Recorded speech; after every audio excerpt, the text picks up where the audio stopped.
जोहार। आज के झारखंड शिक्षा समाचार में आपका स्वागत है।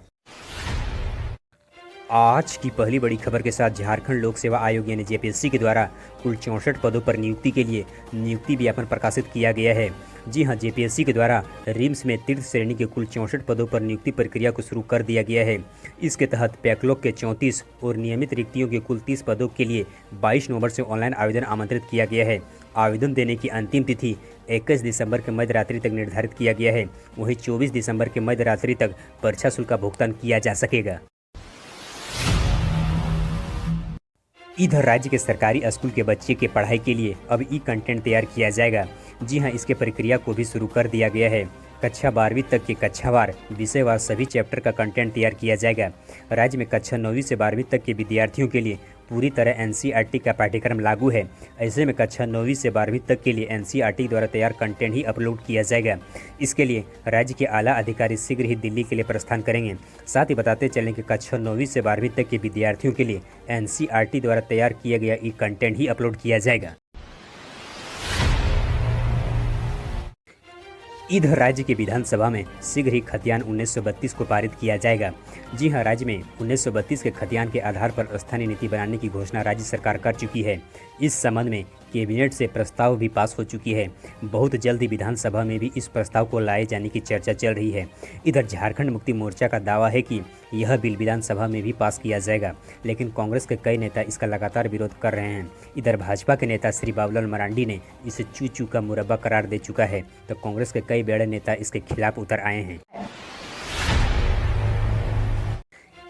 इधर इंदिरा गांधी ओपन यूनिवर्सिटी यानी इग्नू में नामांकित छात्रों के लिए 1 नवंबर से शिकायत निवारण शिविर का आयोजन किया जा रहा है। 3 नवंबर तक सुबह 11 बजे से 1 बजे तक क्षेत्रीय केंद्र में आकर छात्र छात्राएं अपने समस्या को रख सकते हैं। इग्नू क्षेत्रीय केंद्र की ओर से समाधान किया जाएगा। यह आयोजन इग्नू क्षेत्रीय केंद्र धनबाद की ओर से सतर्कता जागरूकता सप्ताह के तहत किया जा रहा है। इधर राज्य के पारा शिक्षक के आश्रितों को अब अनुकंपा के आधार पर नौकरी भी दिया जाएगा। जी हां, राज्य के पारा शिक्षक के आश्रितों को अनुकंपा पर नौकरी देने के शर्त पर राज्य सरकार बड़ा बदलाव करने जा रही है। राज्य के शिक्षा मंत्री श्री जगन्नाथ महतो ने विभागीय अधिकारियों को इस संबंध में आवश्यक कार्रवाई करने का निर्देश भी जारी कर दिया गया है। वहीं इसके अलावा शिक्षकों को ईपीएफ का लाभ देने, शिक्षक कल्याण कोष का गठन करने की प्रक्रिया को करने को भी कहा गया है। शिक्षक के आश्रितों को अनुकंपा पर नौकरी देने के शर्त में बदलाव व ईपीएफ की सुविधा के लिए प्रस्ताव राज्य की शिक्षा परियोजना कार्यकारिणी परिषद बैठक करने को कहा गया है। इधर केंद्रीय कर्मचारी चयन आयोग यानी एसएससी के द्वारा नारकोटिक्स कंट्रोल ब्यूरो, केंद्रीय अर्धसैनिक बल एसएसएफ और असम राइफल्स में राइफलमैन यानी जीडी के लिए कुल 24,370 सिपाही पदों पर भर्ती आवेदन आमंत्रित किया गया है। राज्य के इच्छुक योग्य अभ्यर्थी इसके आधिकारिक वेबसाइट ssc.nic.in के माध्यम से ऑनलाइन आवेदन समर्पित कर सकते हैं। साथ ही बताते चलें कि राज्य के इच्छुक अभ्यर्थी 27 अक्टूबर 2022 से लेकर 30 नवंबर 2022 तक ऑनलाइन रजिस्ट्रेशन कर सकते हैं। इधर झारखंड ओपन यूनिवर्सिटी में दाखिले प्रक्रिया को शुरू कर दिया गया है।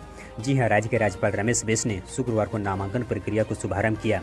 अब इस यूनिवर्सिटी के माध्यम से राज्य के कोई भी छात्र अपने घर बैठे की पढ़ाई को पूरी कर सकते हैं, बेहद कम फीस में पढ़ाई कर सकते हैं। राज्यपाल रमेश बैस ने नामांकन का शुभारंभ करते हुए कहा कि इस यूनिवर्सिटी की स्थापना होने से राज्य के ग्रामीण क्षेत्र के कामकाजी छात्र भी अब अपनी उच्च शिक्षा को प्राप्त कर सकते हैं। राज्यपाल रमेश बैस ने झारखंड राजभवन में झारखंड यूनिवर्सिटी.nic.in के माध्यम से यूनिवर्सिटी ऑनलाइन दाखिला व पंजीयन प्रक्रिया का उद्घाटन किया। इधर भारतीय सेना में कुल 400 पदों के लिए नियुक्ति विज्ञापन प्रकाशित किया गया है। जी हां, आर्मी ऑर्डिनेंस फोर्स यानी एओसी में कुल 400 से अधिक पदों पर वैकेंसी निकाली गई है।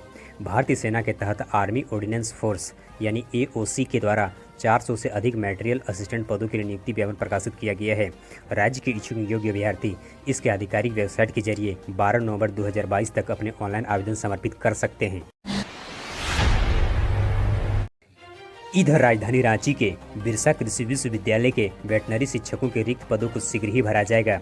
जी हां, बिरसा कृषि विश्वविद्यालय के अंतर्गत वेटनरी कॉलेज में मार्च 2023 तक शिक्षकों के रिक्त पदों को जेपीएससी के द्वारा नियमित नियुक्ति निकाला जाएगा। इस संबंध में आयोग की ओर से बातचीत चल रही है।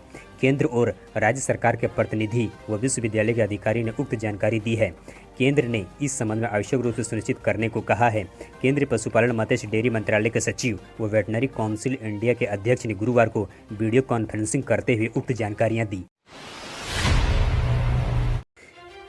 इधर टाटा स्टील जमशेदपुर के द्वारा विभिन्न पदों पर नियुक्ति की जानी है।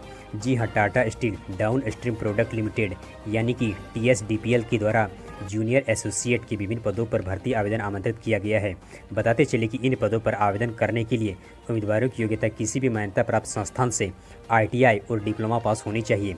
TSDPL कर्मचारी बोर्ड के लिए अधिकतम आयु सीमा 30 वर्ष, जबकि अन्य अभ्यर्थियों के लिए अधिकतम आयु सीमा 28 वर्ष तक निर्धारित किया गया है। साथ ही बताते चले कि इन पदों पर अभ्यर्थियों का चयन उसके मेरिट के आधार पर ही किया जाएगा। आप अपने निर्देश या सलाह देने के लिए नीचे कमेंट बॉक्स में हमें कमेंट करें।